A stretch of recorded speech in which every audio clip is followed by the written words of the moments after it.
अस्सलाम वालेकुम, मैं हूं इमरान सुल्तान और आप देख रहे हैं प्रोग्राम तब्दीली का सफर 100 डेज एजेंडा। नाज़रीन, वजीर आजम इमरान खान आर्मी चीफ के हमरा आज अपने पहले सरकारी दौरे पर वजीरिस्तान गए, जहां उन्हें वजीरिस्तान के अमन की बहाली के लिए उठाए जाने वाले इक़दामात, सिक्योरिटी की सूरत हाल और पाक अफगान बॉर्डर पर लगाई जाने वाली बाढ़ और खित्ते की तरक्की के लिए शुरू किए जाने वाले इक़दामात और प्रोग्राम्स पर ब्रीफिंग दी गई। वज़ीर आज़म ने जरगा हमायदीन से खिताब भी किया और कहा कि नया पाकिस्तान बनने जा रहा है। वज़ीर आज़म के आज के दौरे और फाटा के इंतज़ाम के हवाले से बात करने के लिए हमारे साथ मौजूद हैं वज़ीर आज़म इमरान खान के साथ इस अहम दौरे पर मौजूद खैबर पख्तूनख्वा के वज़ीर इत्तलात जनाब शौकत यूसुफज़ई साहब। बहुत शुक्रिया यूसुफज़ई साहब हमें ज्वाइन करने का। इमरान खान बतौर वजीर आजम आज पहली बार शुमाली वजीरिस्तान गए, क्या ही बेहतर होता कि वहां से मुंतखब होने वाले मेंबर कौमी असम्बली भी आज इस दौरे में उनके साथ होते। एक अच्छा पैगाम नहीं जाता? बिस्मिल्लाहिर्रहमानिर्रहीम। देखिए, ये तो प्राइम मिनिस्टर का पहला दौरा था और जाहिर है अपनी पार्टी के लोग ही जाते हैं ज़्यादातर, और जिस तरफ आपका इशारा है अगर वो आ जाते तो मेरे ख्याल से कोई बुराई नहीं थी, लेकिन ज़ाहिर है उनकी अपनी सियासत होगी उनकी। लेकिन जो हमारा इस दौरे का जो मकसद था वो ये था कि जो इंज़माम खैबर पख्तूनख्वा के साथ उसका हो रहा है, कुछ इशारे ऐसे आ रहे थे, कुछ बातें ऐसे आ रही थी कि हो सकता है कोई मुखालिफत हो रही है या इसलिए डिले हो रहा है। तो जो प्राइम मिनिस्टर वहाँ गए और साथ उनके वज़ीर आला खैबर पख्तूनख्वा महमूद खान थे, तो उससे अंदाज़ा लगाया गया कि वहाँ लोगों ने जिस तरीके से इस्तकबाल किया, जिस खुशी का इजहार किया, अनबिलीवेबल। मैं खुद हैरान था कि हो सकता है कि जब प्राइम मिनिस्टर खिताब करेंगे, हमायदीन के पास जाएंगे तो शायद कोई शोर उठेगा, कोई बातें आएंगी कि जी ये हो रहा है, ये नहीं होना चाहिए। ऐसा तो कुछ नहीं था, हर तरफ से ये था कि जी इंतज़ाम जल्दी हो जाए। तो ये खुशाइंद बात है और मेरे ख्याल से यही तरक्की का राज, तरक्की का जो हमारे जो निशानी नज़र आ रही है। खैबर पख्तूनख्वा में अगर आप देखें, फाटा का बड़ा इम्पोर्टेंट रोल है पूरे पाकिस्तान के लिए। अमन व अमान के हवाले से एक बहुत बड़ा गैप रहा है, नो गो एरिया बना के रखा था हमने उसको, और आज अल्लाह के फजल से अगर वो केपी में फाल करता है तो उससे पाकिस्तान का हिस्सा तो पहले से भी था, लेकिन अब थोड़ा सा वहाँ पे तरक्की का सफ़र ज़्यादा हो जाएगा, तरक्की शुरू हो जाएगी। लोगों को एक एहसास होगा कि हम पाकिस्तानी हैं, लोगों को एहसास होगा कि हमारे हकूक़ हैं, और ये पाकिस्तान के जो वसाइल है वहाँ तक एक्सटेंड हो सकते हैं। वसाइल पहले भी होते थे, लेकिन अब जो होंगे वो नज़र भी आएंगे इंशाल्लाह। और जो इमरान खान ने, वज़ीर आज़म ने जो ऐलानात किए, उससे मैं कहता हूँ कि वहाँ जो छोटे मोटे अगर कोई उनके जहनों में कोई था भी तो इंशाल्लाह ख़त्म हो जाएगा और यूथ को अट्रैक्ट करेगा। यानी 25,000 सिर्फ पुलिस में भर्तियां होंगी। ठीक है, जरा आ जाते हैं। मतलब आप ये कह रहे हैं कि वहां के लोगों में पाकिस्तान के लिए एक ओनरशिप आ जाएगी। अच्छा यूसुफ साहब, वजीर आजम समेत आप सबको आज सिक्योरिटी सूरत हाल पर ब्रीफिंग दी गई, तो किन खदशात का जिक्र वहाँ पे किया गया, किन खतरात पे जो है इस ब्रीफिंग में उनके हवाले से बात की गई, और क्या पश्तून तहफ़्फ़ुज़ मूवमेंट का जिक्र आया आज की किसी ब्रीफिंग में? देखिए, ऐसे किसी मोमेंट का जिक्र नहीं आया और ना ही इसकी ज़रूरत महसूस हुई। आज जो ब्रीफिंग दी बड़ी हौसले, और तकरीबन फाटा के बहुत सारे इलाके नहीं बल्कि काफ़ी तक क्लियर हो चुके हैं, और अब वक्त आ गया है कि सिविल एडमिनिस्ट्रेशन आहिस्ता आहिस्ता अपने आप को स्ट्रेंथन करे।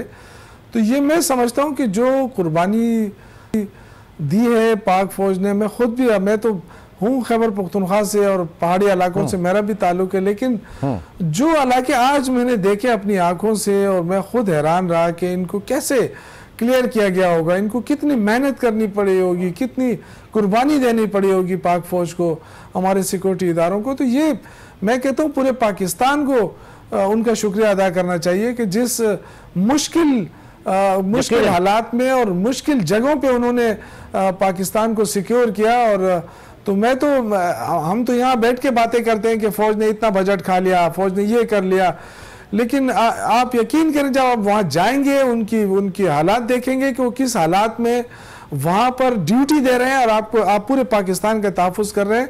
ये चीज़ देखने के काबिल थी। और मैं आज गया हूँ और प्राइम मिनिस्टर साहब को बड़ी अच्छी ब्रीफिंग दी गई। ये बात ज़रूर सामने आई कि अफगानिस्तान के साथ जो हमारी तिजारत है उसमें बेहतरी तब आ सकती है जब हमारे कबायली इलाकों में अमन आएगा और जब अफगानिस्तान के अंदर अमन आएगा। तो इसमें तो कोई शक नहीं है कि हम चाहते हैं कि अफगानिस्तान के साथ हमारे ताल्लुकात बेहतर हो, एतमाद साजी हो, और उसके ज़रिए से जब ये ट्रेड बढ़ेगी तो कबायली इलाकों में ऑटोमेटिकली तिजारत और ये चीज़ें बढ़ेंगी, उसमें खुशहाली आएगी। लेकिन जो मेन चीज़ है वो वहाँ का यूथ है। आप यकीन करें कि वो ज़माना गया कि उनका अपने कुछ रिवायत तो थी, वो आज भी कायम है, लेकिन जो यूथ जिस ऑपरेशन के दौरान 10-15 सालों में वो कोई पेशावर में रहा है, कोई लाहौर में रहा है, कोई कराची में रहा है, कोई इस्लामाबाद, वो यूथ जो है वो टोटली चेंज हो गया है। वो अमन चाहता है, वो रोजगार चाहता है, वो नौकरियां चाहते हैं, वो अब वो तरक्की की तरफ देख रहे हैं, और वो ये सोचे कि हम क्यों इतने पीछे हैं। तो यही प्राइम मिनिस्टर साहब ने देखे यूनिवर्सिटी का ऐलान किया, कैडेट कॉलेज का ऐलान किया, मेडिकल कॉलेजों में उनकी सीटें बढ़ाने का ऐलान किया, और भी बहुत सारी चीजें ऐसी हैं जिससे वहां की यूथ जो अटैक हो गया। और आज प्राइम मिनिस्टर इमरान खान ने एक बार फिर इस बात का ऐलान किया कि इंज़माम शुदा इजला के लिए सूबों की जानिब से नेशनल फाइनेंस कमीशन का NFC का 3% जो है वो सूबे देंगे। वजीर आजम साहब ऐसा ऐलान बिना सूबों की मर्जी के कैसे कर सकते हैं, क्योंकि सिंध और बलूचिस्तान तो पहले ही NFC में पूरा हिस्सा ना मिलवाने की उसकी शिकायत कर रहे हैं, कंस्ट्रेन है कि उनको पूरा हिस्सा नहीं दिया जाता। और इससे पहले जब ये प्राइम मिनिस्टर ने बात की थी तब भी दोनों सूबों की जानिब से अपने तहफ़्फ़ुज़ात का इजहार किया था। तो आज प्राइम मिनिस्टर ने फिर वही बात की है। देखिए 3 सूबों में उनकी हुकूमत है और उनको कोई मुश्किल नहीं होगा। और ये आपको पता है कि जब NFC का होता है और जो ज़्यादा सूबे जिस तरफ होते हैं फिर ऑटोमेटिकली फैसला वही होता है, तो फैसला तो हो जाएगा। बात फैसले की नहीं है, बात एक डूएबल सोल्यूशन की है। क्या मुमकिन होगा सूबों के लिए, मैं ये जानना चाह रहा था।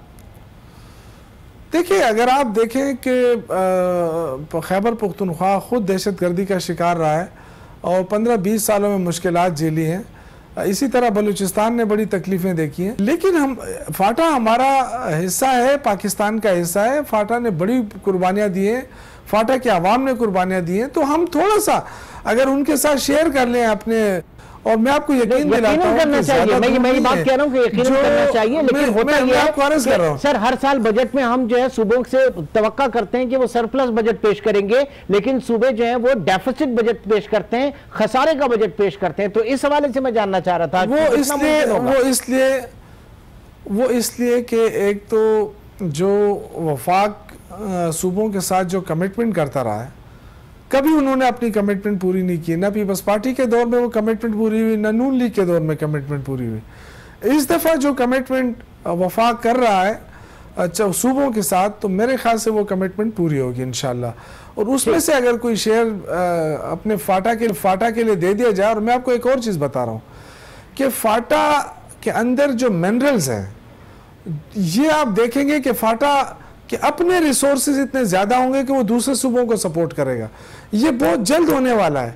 ये मैं आपको बता रहा हूँ कि वहाँ पे जो मिनरल्स निकल रहे हैं वो इतने कीमती है। फिर आप ये देखें कि जो FD है, फाटा डेवलपमेंट अथॉरिटी है, वो जो 10% उसका अपना वो जो शेयर है, वो जब आएगा इस सूबे में वो भी काफ़ी है। वो इससे एक तेज़ तरीन डेवलपमेंट होगी फाटा की। और मैं आपको बताऊँ जब फाटा खुशहाल होगा तो पूरा पाकिस्तान खुशहाल होगा।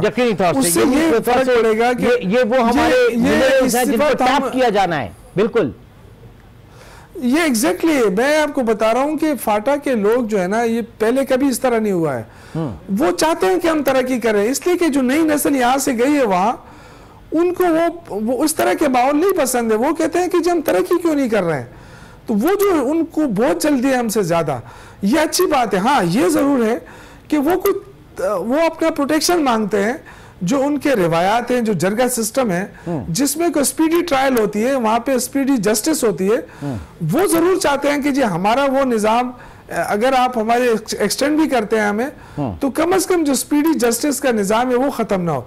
तो उसमें प्राइम मिनिस्टर साहब ने क्योंकि हमने खैबर पुख्तनख्वा के अंदर जो हम उसको कहते हैं डिस्प्यूट रेजोल्यूशन कमेटी है। तो हमारा ये जो प्रोसेस है काफी कामयाब जा रहा है खैबर पख्तूनख्वा में, कि जो भी बंदा अगर पुलिस के पास जाता है तो पहले वो केस डीआरसी के पास जाता है और वो 60% डीआरसी उसको हल करके देती है, फिर पुलिस की जरूरत नहीं पड़ती है ना अदालत जाने की जरूरत पड़ती है। तो ये कानूनी कमेटी हमने बनाई है, उसको कानूनी हैसियत दी है। ठीक है, जरा उसके ऊपर भी डिटेल में बात कर लेंगे, उसके ऊपर भी डिटेल में बात कर लेंगे। इस वक्त आपसे जानना चाहेंगे कि आप लोग बल्दियाती इंतखाबात कब करवा रहे हैं फाटा के हवाले से, क्योंकि आप लोगों ने अपने पार्टी मंशूर में लिखा हुआ था कि 2018 में ही इंतखाबात करवाए जाएंगे और आम इंतखाबात के फौरन बाद जो है वहां पर बल्दियाती इंतखाबात होंगे।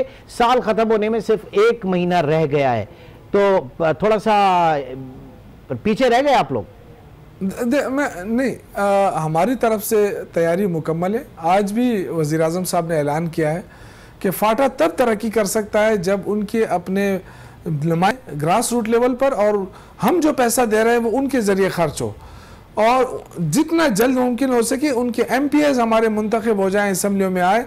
तो असल इशू ये है कि जो इलेक्शन कमीशन है उनकी तरफ से डिलिमिटेशन या हदूदबंदी जो भी आप कहें उसको, हदबंदी वो अभी तक हुई नहीं है। वहाँ पे यूनियन काउंसिल नहीं है, वहाँ पे सूबाई असम्बली के हल्के नहीं है, उस पे काम शुरू है। और जितने जल्दी अगर इलेक्शन कमीशन डिक्लेयर कर दे कि जी हल्के फाइनल हो गए तो उसी हमारे इलेक्शन कराने में हमें कोई दिक्कत नहीं है। मतलब मामला इलेक्शन कमीशन की तरफ रुका हुआ है मामला। जी एग्जैक्टली, जब जाहिर है इलेक्शन तो वही उन्होंने ही कराने हैं ना, और वो ये कह रहे हैं कि जी अभी हदबंदी मुकम्मल नहीं है। तो हमारी तरफ से तो बिल्कुल हम तो तावन भी कर रहे हैं, उनके जो लोग वहाँ जा रहे हैं हदबंदी में मसरूफ हैं उनके साथ पूरा तावन हो रहा है। लेकिन अगर वहाँ वो जल्दी कर दे तो हमारी तरफ से कोई रुकावट नहीं। और इमरान साहब ने आज जो ऐलान किया है वज़ीर आज़म साहब ने, वो यही किया है कि आप अगर तरक्की कर सकते हैं तो आपके बल्दियाती निज़ाम ये बिल्कुल ऐसा है जैसे आपका जो जरगा सिस्टम है, आपका लोकल सिस्टम होगा, आपका लोकल सतह पे आप मुश्तरका मशावरत से अपने रिसोर्सेज इस्तेमाल कर सकेंगे और तरक्की कर सकेंगे। ठीक, जरा इस DRC निज़ाम जो इसकी इफादियत भी आपसे जानना चाहेंगे, क्योंकि इससे पहले FCR जो है वो कौमी असम्बली ख़त्म कर चुकी है और उसके बाद आने वाला निज़ाम जो था गालिबन उसको पेशावर हाई कोर्ट ने 1 महीने के लिए कलअदम करार दे दिया था। तो हुकूमत की इस हवाले से क्या हिकमत अमली है? और क्योंकि प्राइम मिनिस्टर ने कहा कि इंसाफ की जल्द फराहमी और तनाज़ात के मुशावरत के लिए जो DRC सिस्टम आपने ऐलान किया है जो चल रहा है इस वक्त, ज़रा उसके ऊपर भी जानना चाहेंगे। देखिए DRC जो है ये किसी भी इलाके में थाने के सतह पे बनती है और उसमें जो प्रोमिनेंट लोग होते हैं, जो अच्छे शोहरत के लोग होते हैं, उसमें ताजर भी हो सकते हैं, इसमें टीचर्स भी हो सकते हैं, उसमें इलाके के हमायदीन भी हो सकते हैं। वो डिपेंड करता है कि वो उन पे कोई क्रिमिनल उन पे केस ना हो, वो अच्छी शोहरत के लोग हैं, लोग उन पे एतमाद करते हों। तो ये होती है कमेटी, उसको हम कहते हैं डिस्प्यूट रेजोल्यूशन कमेटी, DRC। बिल्कुल, वो इसलिए कि उसको कानूनी हैसियत दी गई है, उनको बाकायदा ट्रेनिंग दी गई है। जब वो केस कोई आता है, 2 डिस्प्यूट आ जाते हैं केसेस थाने में, तो उनसे पूछा जाता है कि आप डायरेक्ट थाने में अदालत जाना चाहते हैं या आप डिस्प्यूट रेजोल्यूशन कमेटी में जाना चाहते हैं, तो आपको ये सहूलत यहाँ फ्री मिलेगी। अच्छा। तो वो अक्सर लोग कहते हैं जी DRC में जाते हैं, तो DRC में कोई फीस नहीं है।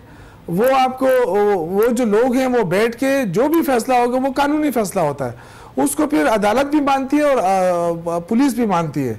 अच्छा। तो वो जो है ना वो एक ज़बरदस्त निज़ाम लेकर हम आए हैं और यही निज़ाम हम एक्सटेंड करेंगे। वहाँ के जो पुराना जरगा सिस्टम जो उनको कहते हैं कि हमारा जरगा सिस्टम ना छेड़ा जाए, तो उसको DRC का नाम दे के वही जरगा सिस्टम बन जाएगा, वही फैसले करेंगे। तो अब ट्रायल, क्योंकि एक अलग माइंडसेट के लोग वहां पर मौजूद हैं। पुराना जरगा सिस्टम जो है उसको आपने डिस्प्यूट रेजोल्यूशन कमेटी एक बना दी DRC, अल्टीमेटली इसको मुंतकिल होना है अदालती निज़ाम में सूनर और लेटर।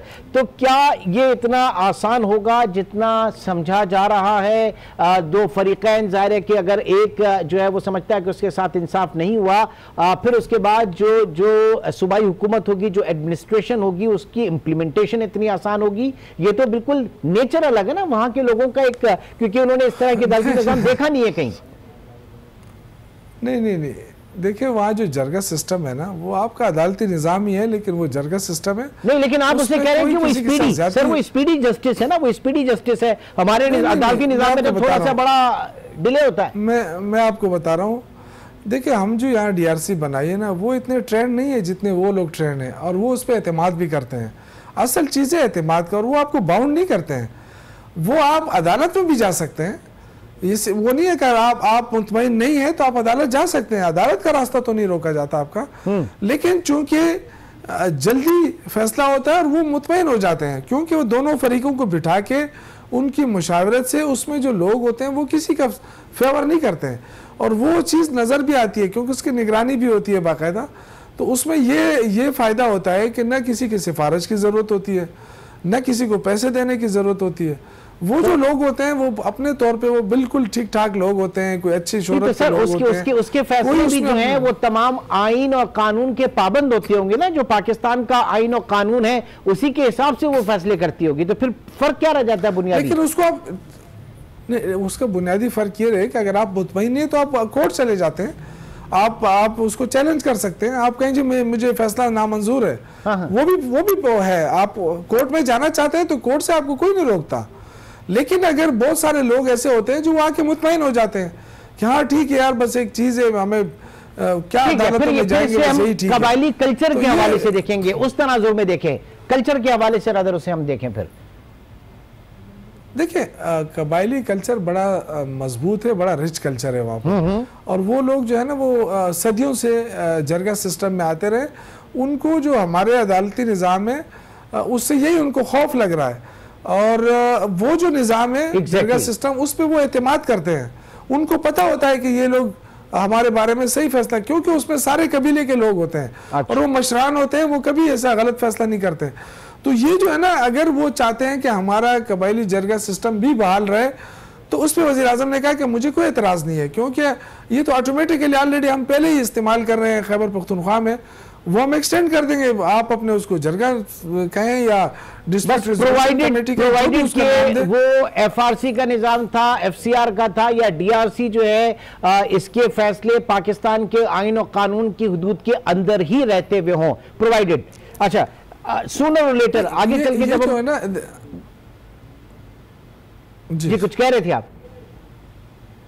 मैं ये कह रहा हूं कि DRC और जो आप उसका बात कर रहे हैं ना, वो एक अलग चीज था।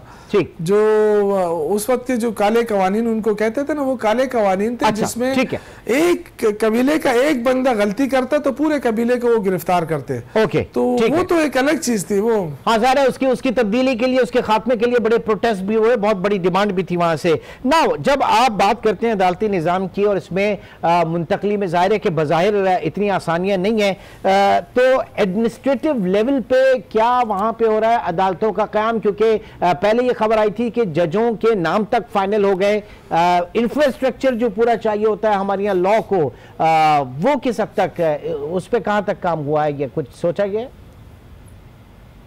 देखिए आपको पता है कि एक निज़ाम से दूसरे निज़ाम पे जाना, फिर एकदम बिल्कुल उनकी जो वहाँ पे कोई पुलिस सिस्टम नहीं, कोई अदालती सिस्टम नहीं, उसको आपने एक्सटेंड करना, तो उसमें थोड़ा सा टाइम लगता है। उसके लिए प्रोसेस बनाना होता है, उसका तरीक़ाकार होता है, कहीं से रेजिस्टेंस होती है, कहीं पे क्या होता है। अब जो पेशावर हाई कोर्ट का जो फैसला था उस पर हमने रिक्वेस्ट की है, आज या कल यानी 1-2 दिनों में उसका फाइल हो जाएगी सुप्रीम कोर्ट में। हमने उससे अपील करनी है कि हमें थोड़ा सा वक्त दिया जाए, क्योंकि इतना आसान नहीं है कि हम आज जाके वहाँ पे जजों को बिठा दें कि जी आप आ जाएं और फैसले शुरू करें। थोड़ा सा टाइम लगेगा हमें, क्योंकि इंफ्रास्ट्रक्चर बनाना होगा हमें। एग्जैक्टली। और इसी तरह उनके जो तहफ़्फ़ुज़ का इंतज़ाम करना पड़ेगा, उनकी रहाइश का इंतज़ाम करना पड़ेगा। तो ये सारी चीज़ें देख के अभी इस पर सारे, यानी इस वक्त पुलिस अपने कार्रवाई में लगी हुई है, अदालती निज़ाम में अपना हुकूमत लगी हुई है कि कहाँ हम शुरू करें, कैसे शुरू करें, किस लेवल पर जाएं। तो वो सारा अभी हो रहा है उसमें 3, 4, 5 महीने लग सकते हैं। अच्छा, जो सिस्टम को एक्सटेंड किया जाएगा। ठीक। अच्छा, तो उस वक्त तक चूंकि सर ये जब ट्रांजिशन हो जाएगी तो इस ट्रांजिशन के बाद जाहिर है कि अदलिया ने तो अपने फैसले देने हैं, फिर उसके बाद जो आपकी जो एग्जीक्यूटिव है, प्रोविंशियल गवर्नमेंट जो है, उसके लिए कितना अहम टास्क होगा उसको ट्रू स्पिरिट में उसकी इंप्लीमेंटेशन उन फैसलों के निफाज के हवाले से। देखिए, अगर आप मलकन डिवीज़न को देखें तो वो पाटा है, और वहाँ पर फ़ौज ने जिस तरीके से वहाँ पे कंट्रोल किया पूरे हालात को, और उसके बाद पिछले हफ्ते हम गए थे, मैं और वज़ीर आला साहब, वहाँ पर जो इसी तरह इंतकाल वो हुआ, इक़्तिदार या जो भी कहें इख्तियारात, वो पुलिस के हवाले हुए और सिविल एडमिनिस्ट्रेशन के हवाले हुए। तो अल्लाह के फजल से मलकन डिवीज़न में वो बड़ा कामयाब किया है। आप देखें, उसमें दो हफ्ते या 3 हफ्ते गुजर गए हैं उसके, और हालात ठीक ठाक जा रहे हैं और लोग भी खुश हैं। तो उसमें ये होता है कि अभी चूंकि वो ज़माना भी गया कि जी फाटा के लोग जो है ना वो बिल्कुल एक तरफ रहते थे। अब तो आधा से ज़्यादा फाटा जो कोई पेशावर में रह रहा है, कोई मर्दान में रह रहा है, कोई इस्लामाबाद में रह रहा है, तो वो इस चीज़ के साथ वाकिफ़ हो चुके हैं। सारे अदालती निज़ाम से भी उनका वास्ता पड़ रहा है, पुलिस से भी उनका वास्ता पड़ रहा है, तो ये उनके लिए कोई नई चीज़ नहीं होगी अब। अच्छा, अब आईडीपीज़ के हवाले से भी जानना चाहेंगे। उनके मसाइल अपनी जगह पर मौजूद हैं, आज उनके ऊपर भी यकीनन बात हुई होगी। वहाँ पर उनको जो है बहाली है, उनकी बहाली के हवाले से, उनकी ज़िंदगी में आसानियों के हवाले से। देखिए, ये तो एक हुकूमत की तरफ से बिल्कुल ये अपील भी की गई है, और वो कि जी आप जाएं, अपने इलाकों में जाएं, अपने इलाकों को आबाद करें। उसमें जो हुकूमत जो 4-4 लाख रुपये उस हवाले से भी हुकूमत ने दिए थे, आज उस पर भी कुछ लोगों ने कहा कि जी ये 4 लाख कम है, इसको ज़्यादा किया जाए, तो उस पर भी हुकूमत गौर कर सकती है। और वो लोग जो माजी में किसी न किसी सूरत में मुखालिफ रहे हैं या जो भी, तो आज आर्मी चीफ ने भी वहाँ पे ये कहा कि जो लोग अगर माफ़ी के तलबगार हैं और वो माफ़ी मांगकर आना चाहें तो बिल्कुल उनको हम अलाउड कर सकते हैं। तो ये अलाउ कर सकते हैं। तो ये एक अच्छी बात है कि अगर कोई अपने आप को ठीक करना चाहता है और वो माजी में उसने कोई गलतियाँ की हैं और अब वो कहता है कि जी मैं सही पाकिस्तानी बनकर रहना चाहता हूँ, तो आर्मी चीफ ने हमसे बातें करते हुए कहा कि ऐसे लोगों को भी इजाज़त दे देनी चाहिए। अब ठीक है, सरेंडर करें और कौमी धारे में शामिल हुआ। अच्छा, आपके पास क्या नंबर हैं? अब तक कितने इंटरनल डिस्प्लेस हैं, आईडीपीज हैं, क्या तादाद है इनकी? मेरे पास तो एग्जैक्टली इस वक्त तादाद मुझे नहीं मालूम है, क्योंकि बहुत सारे लोग जो थे वो अभी डीए खान में हैं, कुछ बनू में हैं, कुछ जा चुके हैं। आज भी हमने देखा कि काफ़ी लोग जो हैं वो एक अगर आप 2-3 महीने बैक पे चले जाएं तो वो इलाके बिल्कुल खाली थे, खामोश थे। अब वहाँ पे ज़िंदगी नज़र आ रही थी, और जो जिन लोगों के घर ख़राब हुए थे वो घर की तामीर भी शुरू थी जगह जगह, और लोगों की चहल पहल नज़र आई। तो ये अच्छी बात है कि लोग जो है ना अपने इलाकों को वापस जाना चाहते हैं। यकीनन बहुत अच्छी बात है कि लोग वहां पर मौजूद हैं, सब कुछ है, लेकिन उन लोगों की आबादी के हवाले से, उनकी आबादकारी के हवाले से, उनको सिविक सर्विसेज के हवाले से, स्कूल कॉलेजेस के हवाले से और मेडिकल की सहूलतों के हवाले से क्या किया जा रहा है। एक छोटे से ब्रेक की तरफ चलना चाहेंगे और उसके बाद हमारे साथ शौकत यूसुफजई, तर्जुमान खैबर पख्तूनख्वा हुकूमत, IDPs के हवाले से क्या सूरत हाल है, उनकी बहाली के हवाले से जानना चाहेंगे एक छोटे से ब्रेक के बाद।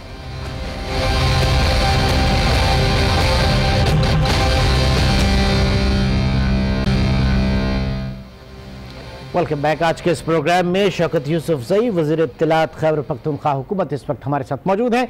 सर, ब्रेक पे जाने से पहले एक सवाल था कि IDPs की रिहेबिलिटेशन के लिए वहाँ पर हुकूमत ने जो चीज़ें फराहम करनी है इंफ्रास्ट्रक्चर के हवाले से, उस पर क्या प्रोग्रेस? देखिए, ये जो IDPs के हवाले से थे, इसमें जो पिछली फेडरल गवर्नमेंट थी वो ज़्यादातर इसको देख रही थी, क्योंकि फाटा उस वक्त जो है वो खैबर पख्तूनख्वा के साथ नहीं था, तो इसलिए ज़्यादातर जो फैसले होते थे वो मरकज़ के लेवल पर होते थे। अब चूँकि हमारे साथ जो मर्जर हुआ है, लेकिन अभी तक हमारे साथ इसकी कोई डिटेल हमारे पास है नहीं, क्योंकि वही डील करते रहे अभी तक। इंशाल्लाह मैं कल इसकी डिटेल ले लूंगा, अगर आपको फिर जरूरत हुई तो मैं आपको बिल्कुल बिल्कुल। अच्छा, इससे पहले आपने पुलिसिंग के हवाले से बात की, अब तक पुलिस निजाम वहां पर नहीं था, अब वो पुलिसिंग आप वहां पर शुरू करेंगे, लेकिन उससे पहले वहां पर लेवीज और खासादार जो है वो रहे और उनके काफी कंसर्न्स भी रहे, और आज ये बात भी कही गई कि उनके जो तहफुजात है उनको भी दूर किया जाएगा। कैसे दूर करेंगे? इनफैक्ट थे क्या उनके कंसर्न्स, हैं क्या शौकत साहब? देखिए, ज़्यादातर लोगों को ये खदशा था कि पुलिस आ जाएगी तो शायद उनको बेरोज़गार कर दिया जाएगा, तो वो वज़ीर आज़म साहब ने क्लियर कट ऐलान किया है कि किसी को बेरोज़गार नहीं किया जाएगा। अलबत्ता अगर जो ओवरेज हो चुके हैं या वो उस मेयार पर नहीं उतर रहे जो पुलिसिंग का मेयार है, तो उनको किसी और दफ्तरों में खपा दिया जाएगा और उनसे कोई और काम ले लिया जाएगा, लेकिन बेरोज़गार नहीं किया जाएगा। यानी जोर होगा कम्युनिटी पुलिसिंग के ऊपर, कम्युनिटी पुलिसिंग के ऊपर जोर होगा जी। फिर हाँ, फिर उसके अलावा ये कि अगर वो रिटायरमेंट लेना चाहें, प्री मेच्योर रिटायरमेंट, तो और वो अपनी जगह किसी और तालीम याफ्ता लड़कों को देना चाहें, अपने रिश्तेदारों को या अपने घर में से किसी को, तो उनको प्रायोरिटी दी जाएगी। तो ये जो है ना उसको काफ़ी अप्रिशिएट किया, और वो यही खदशात थे जिसकी बिना पे वो रेजिस्ट कर रहे थे कि जी पुलिस ना आए। लेकिन जब प्राइम मिनिस्टर साहब ने ये कहा कि पुलिस के आने से आप लोगों को फायदा होगा, यहाँ अमन आएगा, और जब अमन होगा तो आपके लिए तरक्की के रास्ते खुलेंगे।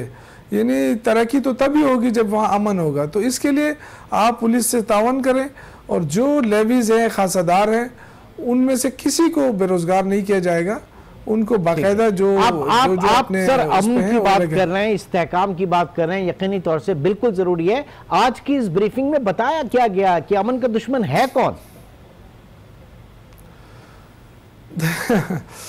देखिए, आपको पता है कि इस वक्त जो खदशात हैं उसका जो रुख है या वो सीपेक की तरफ चला गया है। यानी इस वक्त जो सीपेक से जो फवायद पाकिस्तान को मिलने वाले हैं, तो जो पाकिस्तान दुश्मन कुव्वतें हैं वो किसी सूरत नहीं चाहती कि इतना बड़ा जो है वो काम हो जाए और पाकिस्तान तरक्की करे। और फिर चाइना के साथ जो ट्रिप लगाए प्राइम मिनिस्टर साहब का, वहाँ उन्होंने जो मायदे किए हैं, जो उनके साथ कमिटमेंट हुई है, वो उस पर उनको आहिस्ता आहिस्ता पता चल रहा है कि ये तो बड़ी डीप कमिटमेंट्स है, और इससे तो पाकिस्तान की मईशत, पाकिस्तान के हालात काफ़ी बेहतर हो सकते हैं। तो वो उसको साजिश में लगे हुए हैं। जिस तरह कराची के अंदर उन्होंने अटैक किया चाइनीज़ एम्बेसी पर, इसी तरह जो औरंगजेब एजेंसी में किया, तो ये सिर्फ डिस्टेबलाइज करने की तरफ एक कोशिश है। और उसमें फाटा को अगर फाटा के साथ मर्जर लेट होता है तो ये नुकसानदा होता है, और ये फिर लोगों को इन्वॉल्वमेंट, जिस तरह माजी के अंदर कुछ लोगों को गुमराह किया गया, तो हमारी कोशिश है कि जितना जल्द मुमकिन हो सके मर्जर हो जाए और लोगों को एक यकीनी कैफियत मिले और ये गुमगु की कैफियत से निकले। ठीक है, तो मुझे उम्मीद है इंशाल्लाह ताला। आप सीपेक के हवाले से आपने बात की, इससे पहले हमने देखा कि जब ये इनिशिएट हुआ था तो उस वक्त परवेज खटक साहब के भी जो है वो तहफुजात थे, केपीके गवर्नमेंट के भी तहफुजात थे, ईस्टर्न और वेस्टर्न रूट्स के हवाले से इसके तहफुजात से। किस हद तक ये जो तहफुजात खत्म हो गए और केपीके को क्या मिलेगा, केपीके के लिए क्या है सीपेक में? देखिए, एक तो आपको पता है कि केपीके तकरीबन इससे इस्तेफादा करेगा, इसलिए कि आप देखें कोहिस्तान डिस्ट्रिक्ट से शुरू होता है सीपेक, और मानसेरा और बटाग्राम, फिर शांगला और एबटाबाद, फिर आप इधर से आए तो पिशावर, ये सारा जो है ना डीए खान तक, तो मेरे ख्याल से ये तो पूरा कवर हो रहा है। फिर उधर से देखें गिलगित के रास्ते से चतराल से दीर, ये एक अलग रूट, जो नया रूट अप्रूव हुआ है। और इसके अलावा जो मर्दान के करीब इंडस्ट्रियल जोन जिसको हम कहते हैं, तो हमें तो फ़ायदा है ही है, लेकिन जो कोशिश हो रही है कि यही जो फ़ायदा है अगर हम फाटा तक इसको एक्सटेंड करें, और अगर हमारी तिजारत बेहतर होती है अफगानिस्तान के साथ, तो सेम रूट हम वहाँ पे निकाल सकते हैं। तो ये आज उस पर कोशिश हुई कि अगर अफगानिस्तान, क्योंकि आप देखें एक तुरखम पे ज़्यादा इन्हिसार हम कर रहे हैं, लेकिन आज जो हमें ब्रीफिंग दी गई उन्होंने कहा कि तुरखम से कहीं ज़्यादा गुलाम खान का जो रूट है ये बहुत आसान है और बेहतर भी है, और कन्वेंस के लिहाज से काफ़ी सस्ता पड़ता है। तो ये चीज़ जो है ना, अगर हम इस चीज़ को जो हमारे दोनों ममालिक के दरमियान जो एतमाद साजी का फुकदान है, अगर हम इसको कम कर सकें, और एक वक्त ऐसा था जब $2 बिलियन हमारा ट्रेड हुआ करता था अफगानिस्तान के साथ, बायलैटरल ट्रेड, तो हम कोशिश करेंगे कि लेकिन जब तक प्रॉब्लम ये है कि अफगानिस्तान हुकूमत जो है उसके अपने इख्तियारात बहुत कम है। अब ये देखना पड़ेगा कि वहाँ वो किस हद तक अपने लिए अमन कायम कर सकते हैं, इसलिए कि अगर वो अमेरिकन के ज़रिए अगर कोई इंतज़ार में बैठा है कि वो उनके ज़रिए वहाँ पे अमन आ जाएगा, तो काफ़ी दूर दूर तक नज़र नहीं आ रहा है। अच्छा। अगर अमन लाना है तो फिर अफगानिस्तान के लोगों को खुद बैठकर अपने लिए कोई लाएमल बनाना होगा, कोई तरीक़ाकार बनाया होगा, वरना ये कठपुतलियों से मुझे नहीं लगता कि वहाँ कोई अमन कायम हो जाए।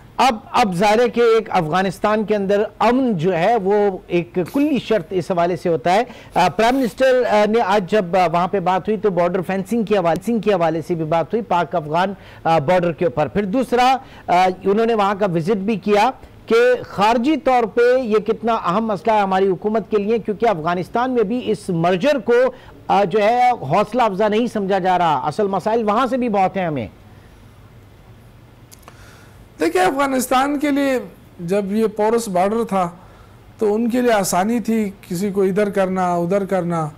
अब आप देखें कि काफ़ी जब हमें ब्रीफिंग दी गई तो हज़ारों किलोमीटर मतलब ये कि यानी कि कई सैकड़ों किलोमीटर फेंसिंग हुई है, और जो फेंसिंग का वो बताया गया वो ज़बरदस्त डबल फेंसिंग, और बीच में उसका तो 3 टियर्स में वो बनाए गए हैं जो काफ़ी महफूज भी हैं, और उससे काफ़ी ये है कि जो लोगों का आना जाना है वो कंट्रोल हो जाएगा, और वो सिर्फ उन ज़रियों पे होगा जहाँ पे आपको रूट मिलता है या उसकी गेटवे होगा, अदरवाइज कोई मुझे नहीं लगता है कि उस फेंसिंग को क्रॉस कर सके। अच्छा। जिस अंदाज से वो बनाई जा रही है वो काफ़ी, इससे एक तो हमारी सरहदात तो जो है वो काफ़ी मुस्तहकम हो गई है, क्योंकि हमारे सिर्फ देखें ना, हमें प्रॉब्लम एक तो नहीं है ना, हमारे इंडिया के साथ अगर आप बॉर्डर देखें तो काफ़ी हद तक बॉर्डर है, फिर उसके बाद ईरान के साथ आप देखें तो वहाँ भी हमारे कोई इतने अच्छे हालात नहीं रहे हैं, बलूचिस्तान के साथ जो सूरत हाल का सामना हमें करना पड़ रहा है, इसी तरह अफगानिस्तान के साथ। तो हमारे जो बॉर्डर्स हैं उसको अगर ये फेंसिंग का मसला हल हो जाए तो इससे बहुत ज़्यादा मसाइल हमारे ख़त्म हो जाएंगे, और हमारे जो सिक्योरिटी फोर्सेस हैं उनको आराम मिलेगा, सुकून मिलेगा, और मेरे ख्याल से अब उस तरफ हम बढ़ रहे हैं। जो आज की ब्रीफिंग से काफ़ी हद तक हमें ये एतमाद दिलाया गया कि जी जो इलाके हमें बताए गए कि इनको सबको कवर कर दिया गया है, तो ये बड़ी अच्छी बात है, क्योंकि आज हमने 3 जो अफगानिस्तान के डिस्ट्रिक्ट हैं, पक्तिका और खोस्त, तो उन हवाले से हमें ब्रीफिंग दी गई कि जी ये बाउंड्रीज जहाँ पर लगी हुई हैं, तो जो उससे पहले की सूरत हाल थी और आज की सूरत हाल काफ़ी फ़र्क है, और इस हवाले से मुझे बड़ी खुशी हुई कि पाकिस्तान जो है वो अल्लाह के फजल से महफूज हाथों में है। ठीक है, बिल्कुल, इसमें कोई शक नहीं कि पाकिस्तान महफूज हाथों में। अब हम जब बात कबायली इलाकों के लोगों की बात कर रहे हैं, एक अलग माइंडसेट की बात कर रहे हैं। अब चूंकि इस वक्त तो आपकी जो साथ के साथ जो एजेंसीज हैं, पॉलिटिकल एजेंट जो है उसके थ्रू आप इसको कंट्रोल करते हैं, क्या सिविल सर्विस का ढांचा जिसकी आप बात कर रहे थे, सिविल एडमिनिस्ट्रेशन की, इन इलाकों में इतना आसानी से आ सकता है, जम हो सकता है सिविल एडमिनिस्ट्रेशन, उसमें मुश्किलात क्या होंगी?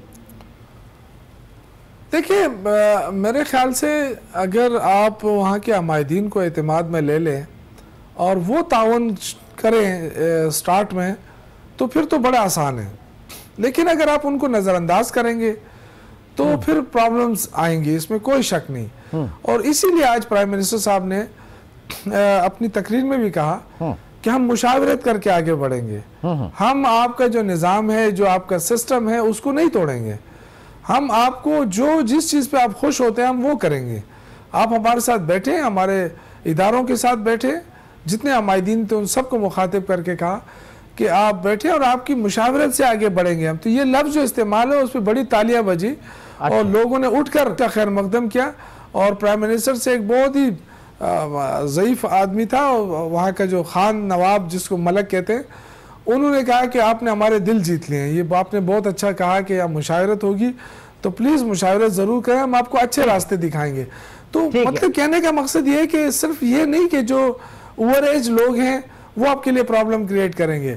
इस वक्त जो यूथ है ना, यूथ जी, वो के हवाले से मैं जानना चाह रहा था, यूथ के हवाले से जानना चाह रहा था, उसमें बड़ा खलफशार है, वो वहां से क्या रिस्पॉन्स है आपको? नहीं, मुझे खलफशार का कोई अंदाजा नहीं हुआ। मुझे तो ये लगा कि यूथ बहुत ज्यादा जज्बाती है। वो कहता है कि जी हमें तरक्की में शामिल करो, हमें मेन स्ट्रीम में लेकर आओ, हमें एजुकेशन दो। तो ये तो मेरे मुतालबे ऐसे हैं जिसमें मेरे ख्याल से किसी भी स्टेट को रिस्पांस करना पड़ता है। ठीक, अगर रिस्पांस नहीं करेंगे तो फिर मुश्किलात अपने लिए पैदा हो, फिर तो मुश्किलात पैदा होंगी। लेकिन ये अच्छी बात है कि वो आइडेंटिफाई कर रहे हैं अपने प्रॉब्लम्स, और वो ऐसे प्रॉब्लम हैं जिसको एक आम आदमी भी समझ सकता है। तो मुझे नहीं ख्याल है कि उसमें कोई प्रॉब्लम होगी। अगर हम चाहते हैं कि फाटा को मेन स्ट्रीम पॉलिटिक्स में लेकर आए, मेन स्ट्रीम तरक्याती उसमें लेकर आए, तो फिर हमें उनके कुछ मुतालबात मानने होंगे। और अगर वो कहते हैं कि हमें स्कूल दो, तो मेरे ख्याल से हमें स्कूल देना चाहिए। अगर वो कहते हैं कि जी हमें देना चाहिए, देना पड़ेगा इसलिए कि आप वहां पे कैडेट कॉलेज की बात कर रहे हैं, आप वहां पे और यूनिवर्सिटीज की बात कर रहे हैं। असल वहां पे स्कूलों का बड़ा नुकसान हुआ, खंडर बन गए वहां के स्कूल। तो ये वो चीजें जब तक आप नहीं देंगे, उनको रागिब नहीं कर सकते, उनकी यूथ को या उनके अमायदीन को, ये तो आपको पहले डिलीवर करना ही होगा। देखिए, मीरान शाह के अंदर जो इन्होंने पाक फौज ने वहाँ पर जो मार्केट बनाई है, आप यकीन करें उस मार्केट को हमने देखा, वो ऐसे मार्केट है जो कि मैंने स्विट्ज़रलैंड के अंदर देखी थी। उसका जो स्टाइल है, उसका जो सड़कें हैं, उसके जो बाज़ारों के जो चौक बने हुए हैं, वो टोटली ऐसे हैं जैसे आप किसी फॉरेन की दुनिया में हैं। तो ये चीज़ जो है ना, अब वो जो लोग अपनी इन्वेस्टमेंट कर रहे हैं, जो हुकूमती इन्वेस्टमेंट के अलावा, तो उनको भी वो गाइड कर रहे हैं कि आप इस तरह की दुकान बनाएं, इस तरह का प्लाजा बनाएं, इस तरह का। तो वहाँ कहीं इंक्रोचमेंट आपको नजर नहीं आएगी। बड़े जबरदस्त तरीके से प्लानिंग के साथ वो शहर अभी आबाद हो रहे हैं। तो ये चाह के मैं तो कहूँगा कि मुझे तो इस्लामाबाद में भी उस तरह की मार्केट नजर नहीं आती जिस तरह वो बनी है। बेशक तो आप बिल्कुल सही कह रहे होंगे, क्योंकि पाकिस्तान जितना रिच है, जितने वसाइल के हवाले से रिच है, जितना नज़ारों के हवाले से रिच है, तो पाकिस्तान यकीनी तौर से दुनिया के कैनवस के ऊपर एक बहुत बेहतरीन मुल्क जो है साबित हो सकता है। सर आगे बढ़ते हैं। इस वक्त ज़ाहिर है कि आप जब वहाँ पे, हम अगेन सिविल एडमिनिस्ट्रेशन के हवाले से बात कर रहे थे, ब्यूरोक्रेसी को वहाँ पर लेके आने की बात कर रहे थे। आपका कहना है कि जनाब ऑफिसर्स जो हैं वहाँ को उनको स्पेशल इंसेंटिव्स दिए जाएंगे। स्पेशल इंसेंटिव्स अगर दिए जाएंगे, इसका मतलब है कि कुछ रिलेक्टेंसी जो है शायद देखने में आ सकती है। क्या इतना आसान होगा ब्यूरोक्रेसी का वहां पहुंचना, क्योंकि हर फैसले को वो एडमिनिस्ट्रेटिव से हटके सियासी तौर पे देखा जाएगा?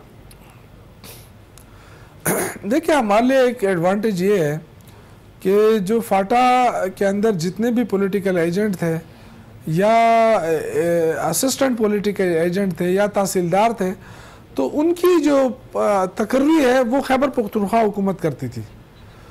ये आपको पता होना चाहिए। तो हमें एडमिनिस्ट्रेशन में कोई प्रॉब्लम इसलिए नहीं आ रही है कि वो तमाम लोग वहाँ किसी न किसी सूरत में वहाँ रह चुके हैं। कोई असिस्टेंट पॉलिटिकल एजेंट रहा है, कोई पॉलिटिकल एजेंट रहा है, अब उनका नाम बदल के डीसी और कमिश्नर हो जाएगा, सेम पीपल विल सर्व। तो वो लोग वहाँ के कल्चर से भी वाकिफ़ हैं। जैसे आज हम गए तो वहाँ जो कमिश्नर था, वो आए, डीसी साहिबान आए, तो उससे पहले उनको एपीए कहा जाता था, किसी को पॉलिटिकल एजेंट कहा जाता था, बस इतना फर्क था। ठीक, पॉलिटिकल एजेंट जो है वो डीसी बन गया है। ठीक है, जो असिस्टेंट पॉलिटिकल एजेंट था वो बिल्कुल लास्ट मिनट आ गया। मैं आपसे जानना चाहूंगा आगे चलकर क्या केपीके हुकूमत पश्तून तहफ़्फ़ुज़ मूवमेंट से बात करेगी, क्योंकि जाहिर है कि वो भी वहां की हकीकत है, उनके मुंतखब करदा नुमाइंदे इस वक्त असेंबली में हैं। जी देखिए जी, जो भी है पाकिस्तानी है, वो पाकिस्तानियों के साथ तो कोई इशू नहीं है हमारा। हम देखें, अगर कोई अपना हक मांगता है और वो हक की बात करता है तो हम तो उनको अप्रिशिएट करते हैं। लेकिन अगर कोई इदारों के खिलाफ उठकर बात करता है, कोई इदारों को टारगेट करता है, तो ये हमारे लिए नाकाबिल बर्दाश्त होगी। बाकी अगर तरक्याती कामों के लिए कोई अपनी आवाज़ उठाता है, उसमें तो गवर्नमेंट को रिस्पॉन्ड करना पड़ेगा और उसमें गवर्नमेंट को उनका साथ देना पड़ेगा। अगर कोई, मैंने आपसे पहले कहा कि जो भी अगर कोई देखे, ये तो आपका सारी दुनिया मानती है कि जो वहाँ पे ऑपरेशन हुए उसमें बेगुनाह लोग भी मरे होंगे। इस तरह तो नहीं है कि हम कहेंगे कि जी सारे वो दहशतगर्दों को हमने मारा है, बेगुनाह लोग भी मरे होंगे। हमारे सिक्योरिटी फोर्सेस के हजारों लोग बेचारे शहीद हुए। तो ये तो कुर्बानी देनी होती है इस मुल्क के लिए, तो कुर्बानी के बदले में ही आज वहाँ अमन आ रहा है। ये एक अपॉर्चुनिटी है फाटा के अवाम के लिए, और यही प्राइम मिनिस्टर साहब ने उनसे कहा कि खुदा के लिए जो अमन आया है, इस अमन को वापस नहीं होने देना। यही आपको आगे ले जाएगी, यही आपके बच्चों के मुस्तकबिल को आगे लेकर जाएगी। आप बड़े लोग बनेंगे, आप तरक्की याफ्ता अक़वाम में शामिल हो जाएंगे। ऐसा वक्त भी आएगा, क्योंकि वो इलाके इतने खूबसूरत हैं कि हो सकता है वहाँ जब अमन आ जाए, और तो मैं समझता हूँ कि लाहौर कराची के बड़े बड़े सेठ वहाँ रहने के लिए जाएंगे, अपने लिए रेस्ट हाउसेस बनाएंगे, क्योंकि वो जगह रहने के काबिल है। इंशाल्लाह ऐसा दिन जरूर आएगा। हमें बड़ी तवक्कुआत है, हम दुआ गो हैं कि पाकिस्तान में ये दिन आए, पाकिस्तान की आवाम बिलखुसूस फाटा की आवाम कौमी धारे में शामिल हो, इंजमाम हो, और उसके बाद वहाँ के लोगों का जो एहसास महरूमी है वो जो है दूर हो सके। बहुत बहुत शुक्रिया शौकत यूसुफजई साहब, वजीर इत्तलात खैबर पख्तूनख्वा इस वक्त हमारे साथ मौजूद थे।